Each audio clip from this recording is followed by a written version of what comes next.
I just want to take a moment to thank all of you for your incredible support. It means so much to me that you not only enjoy these stories, but also recognize them as unique and original. I've always wanted to share tales that stand out, stories that you haven't heard 100 times before on other horror channels. Knowing that you appreciate the effort I put into bringing something fresh makes all the difference. Thank you for being here, and I hope you continue to enjoy these scares. Story number 1. I used to work at a fast food restaurant as an assistant manager for 6 years. I started working there when I turned 17, during my junior year of high school, and I continued into my early years in college. Bob was the guy in charge, and I'll be honest, he was a cool dude. He was in his 50s, but as chill as a rock, and connected well with us younger folks who worked there. I don't know what kind of medical condition Bob had, but I occasionally saw him take some meds while working. One day, I was scheduled to open the restaurant with another coworker. We were there to get things ready, heat up the grill, and prepare before opening. Around 9 a.m., Bob arrived and started helping us out, even taking a few orders. Then he went to the kitchen to grab something, and that's when we heard a loud thump and the sound of boxes falling to the floor. I went to the kitchen to see what was going on. I found Bob sitting on the floor. I asked if he was okay, and he tried to speak, but his face was drooping. He was weak and couldn't get up. At the time, I had no idea what he was going through. The thought that he might be having a stroke didn't even cross my mind, because I didn't know the symptoms. Thinking back, I wish I had acted sooner. I ran to get my coworker Martha. When she saw Bob, she said, "I think Bob is having a stroke, like my grandma." We called 911, and within 10 minutes, an ambulance arrived and took Bob to the hospital. We didn't know what happened to Bob afterward. What we heard were just rumors that Bob had a heart condition and was on heavy blood thinners, which caused bleeding in his head. Supposedly, he died at the hospital. I don't know if that's true, but that's what we heard. One early morning, at 5 a.m., I was scheduled to open the restaurant. It was supposed to be me and Martha that morning. I usually went in a little early to get everything ready since I was the assistant manager. I remember arriving, going inside, and turning on the lights and computers. As I was getting things started and waiting for Martha, I suddenly heard boxes falling in the dark kitchen. Curious, I went to the kitchen and turned on the light. Sure enough, some boxes had fallen onto the floor. I was a little creeped out. Then I heard the sound of someone entering the restaurant and thought it was Martha.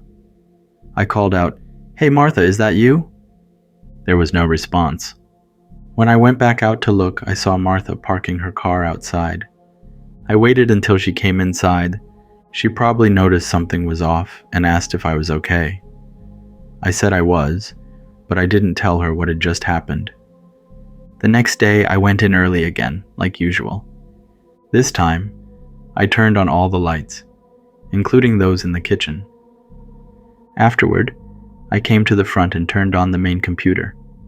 While the monitor was powering up, I glanced at my reflection and froze.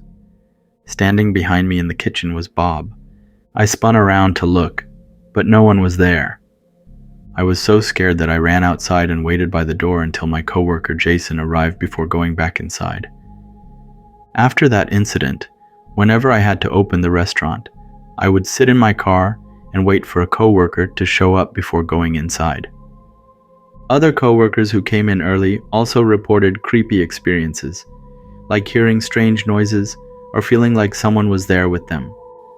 I no longer work at that restaurant, but I wonder if the staffs there still experience strange things. Thank you for listening. Story number 2. When we arrived in the United States, we lived with our relatives until my parents were able to find jobs. Afterward, we rented a house from a couple who were somewhat related to us, but not closely. The wife, whom we called Auntie Callie, was a distant relative. Auntie Callie was nice since we were family, but her husband wasn't as easygoing.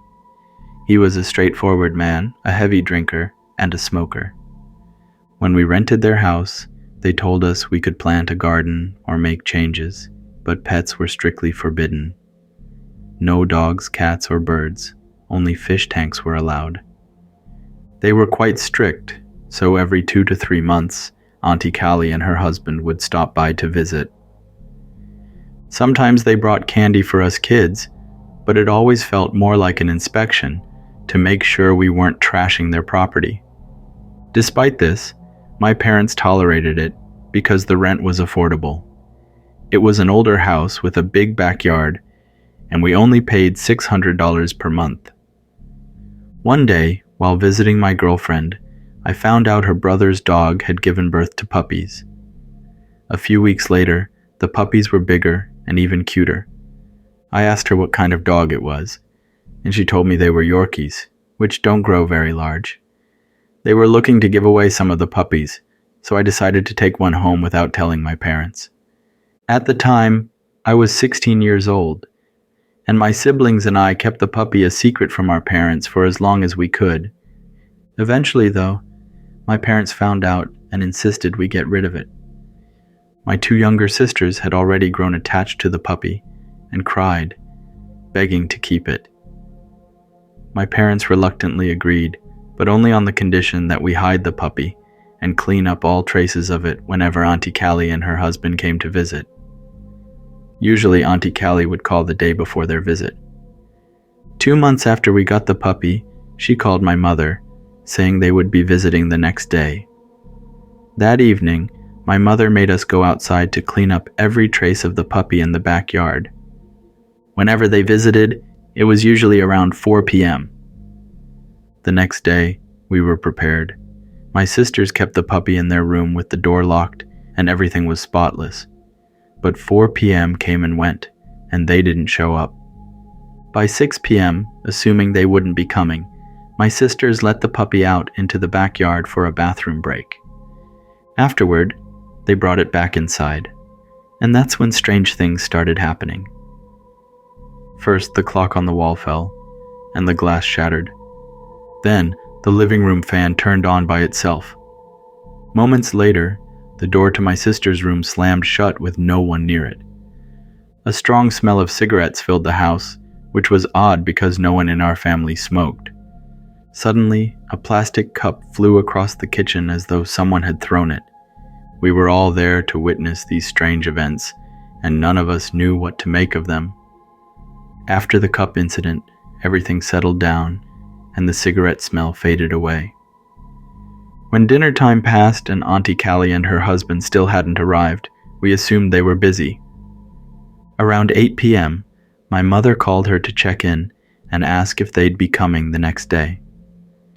Truthfully, my mother just wanted to ensure we wouldn't get caught with the puppy. That's when my mother learned that Auntie Callie's husband had died in a car accident early that morning. He had been drinking at a party with friends, and while driving home around 3 a.m., crashed his car. My mother's face turned pale as she relayed the news to us. The strange events earlier suddenly made sense. The strong smell of cigarettes, the odd disturbances. We believe that Auntie Callie's husband's ghost stopped by, noticed the puppy, and reacted in his usual strict manner. That's the only explanation I can think of. Story number 3. In our culture, when a loved one in your family passes away, your friends and relatives come to your house in the evening to comfort your family. Besides offering comfort, they also stay to ensure your family is not alone, in case anything paranormal happens after the death. My community is very superstitious. Let's say your mother passes away on a Monday, and the funeral is not until Saturday. Every night from Monday until the burial day, your friends and relatives will be there to support your family, staying late into the night. Once the funeral and burial are over, everyone goes back to their normal lives. My mother lived with me, my wife, and our 2 daughters. She was elderly and sickly, so my wife and I gave her the bedroom next to ours to make it easier to assist her if needed. Despite her age and illness, my mother was mostly independent, and could take care of herself most of the time. To make a long story short, my mother's illness worsened, and she was placed on hospice care. She passed away in our home, in the room where she stayed. After her passing, many of my friends, co-workers, and relatives came over at night to comfort us and keep the house lively and warm. However, everyone went home around 10 or 11 p.m. since it was a weekday, and they had to work the next day. My mother passed away on a Tuesday, so the funeral was planned for Saturday. I remember it was Thursday night when everyone left around 11 p.m. I turned off the lights, took a shower, and went to bed. By then, it was almost 1 a.m. My wife was still awake, and we were talking about the upcoming funeral on Saturday. That's when we heard my mother's bedroom door open. Her door makes a distinct squeaking sound when it opens, so we assumed one of our daughters had gone into the room to get something. Suddenly, I felt a strong presence, as though someone, or my mother, was standing outside our bedroom door. While my wife was talking, I found myself distracted by the feeling. She asked me a question, but I didn't respond. When she nudged my arm and repeated herself, I asked if she also felt like someone was standing outside the door. She seemed puzzled and asked why I would say such a thing. Just then, we both heard my mother's voice. "Son and daughter, are you guys home?" My wife and I froze, stunned into silence. We didn't hear anything else, but the experience left us too unsettled to sleep. I don't know if our daughters heard anything since their rooms were on the other side of the house, near the laundry room. It was truly eerie. The next night, after everyone had left, I left the hallway light on before going to bed with my wife. We managed to fall asleep, but I woke up around 3 a.m. with an intense feeling that something was in the house. The atmosphere felt strange. I looked toward the bedroom door. Since the hallway light was still on, I could see a shadow under the gap of the door, as though someone was standing in the hallway, right outside our room. I kept staring at it, and then the shadow moved. Immediately afterward, I heard my mother's bedroom door creak again. The experience was unsettling enough to keep me awake until daylight. After we held my mother's funeral that weekend, the strange occurrences in our house stopped. We believe that when someone dies, they might not realize they have passed away and linger around. A funeral allows the departed to see their body and understand that they have died, helping them move on. I hope my mother has moved on to be with my father and other family members. Story number 4. My family used to live in a rough part of town when I was about 9 or 10 years old. At the time, it was just my parents, me, and my younger brother Peter. We lived in an old apartment. Next to us was an older Hispanic couple who didn't come out much. The only time we ever saw them was when they were going to their car to go somewhere. They mostly kept to themselves. When we lived there, Peter and I shared a room since the apartment had only 2 bedrooms. Being in middle school, I had a lot of homework and reading to do. My routine was pretty simple. I'd come home from school, watch TV, have dinner, take a shower, and then do my homework.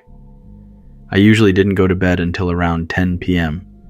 My father worked early in the morning, starting at 5 a.m., so he and my mother would usually go to bed by 8 or 9 p.m. Sometimes I'd do my homework in the bedroom while Peter played his Game Boy on his bed. I'd often leave our bedroom door open, which directly faced the living room. There was no hallway. Both bedrooms were connected to the living room. Often, while I was reading or doing homework, I'd see a shadow in the living room out of the corner of my eye. When I turned to look, it would dart toward the kitchen. I didn't think much of it. The living room was dark, and I wasn't sure if I was actually seeing anything, but I noticed it happened more than once. One evening after dinner, my parents told Peter and me that they were going to the hospital to visit my dad's coworker and his wife, who had just had a baby. They said they wouldn't be gone long and reminded us to lock the door and not go outside. After they left, I was in the bedroom doing my homework, and Peter was in the living room watching TV. Suddenly, Peter ran into the bedroom, slammed the door shut, and stood there, pale as a ghost. I asked him what happened. He said he was watching TV when he saw a girl with a blue face walk from our parents' bedroom into the kitchen. I got up, opened the door slightly, and peeked out. I looked toward the kitchen but didn't see anything. Still, I felt as though something was watching me. I don't know if it was just my imagination or if I was genuinely sensing something, but I got scared too. Peter and I locked the door. On top of our closet was a large cabinet with 2 doors. It was pretty high up, but we had some furniture nearby that we could use to climb up. Peter and I climbed onto the furniture, opened the cabinet, and hid inside. My parents kept some suitcases and pillows in there, so we made ourselves as comfortable as we could. While we were in the cabinet, it felt strangely cold, and I couldn't shake the feeling that we weren't alone. We stayed there until about an hour later when we heard our parents come home. When they came back, they started calling for us.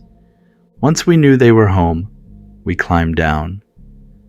Peter was crying as he told my mom about what he had seen.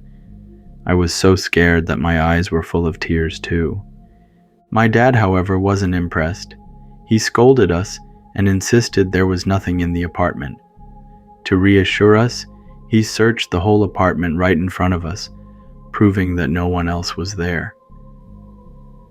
For a while, nothing unusual happened. Then, one summer night, Peter and I were asleep in our room like usual. I woke up to a squeaky noise like the sound of a door opening. I looked at our bedroom door, but it was still closed. I figured I must have been dreaming. But then, I had this overwhelming feeling of being watched. I rolled my eyes to scan the corners of the room, and when I looked toward Peter, he was still asleep in his bed on the right side of the room. I didn't see anything, but the feeling was so intense that it made me feel nauseous. I straightened up and tried to calm myself so I could go back to sleep. That's when I saw her. One of the cabinet doors on top of the closet was open. Sitting inside the cabinet was what looked like a teenage girl, her legs dangling down. I kept staring, and it really was a girl. I wrapped my blanket around me, got up, and walked over to Peter's bed to lie down next to him. Peter was awake too. When we both looked at the cabinet, the door was closed and the girl was gone. I asked Peter if he had seen the girl in the cabinet. He said he had been awake for a while and kept seeing her open and close the cabinet door. Hearing that made me even more terrified. We both got up and went to our parents' room. We were so scared that my dad let us sleep in their bed that night. The next day, my mom brought up the issue to my dad. She told him that ever since we moved into that apartment, she had been having bad dreams. During the weekdays after she dropped us off at school, she often felt like she wasn't alone in the apartment. She told my dad that she wanted us to move. Since Peter and I refused to sleep in our room anymore, my parents started looking for a new place. My dad eventually found another apartment near one of his co-workers, but it wouldn't be ready for another month. Before we moved, we had a small party for my mom's birthday. We made a lot of food, including egg rolls. My mom asked my dad to take some to our neighbors, the older Hispanic couple.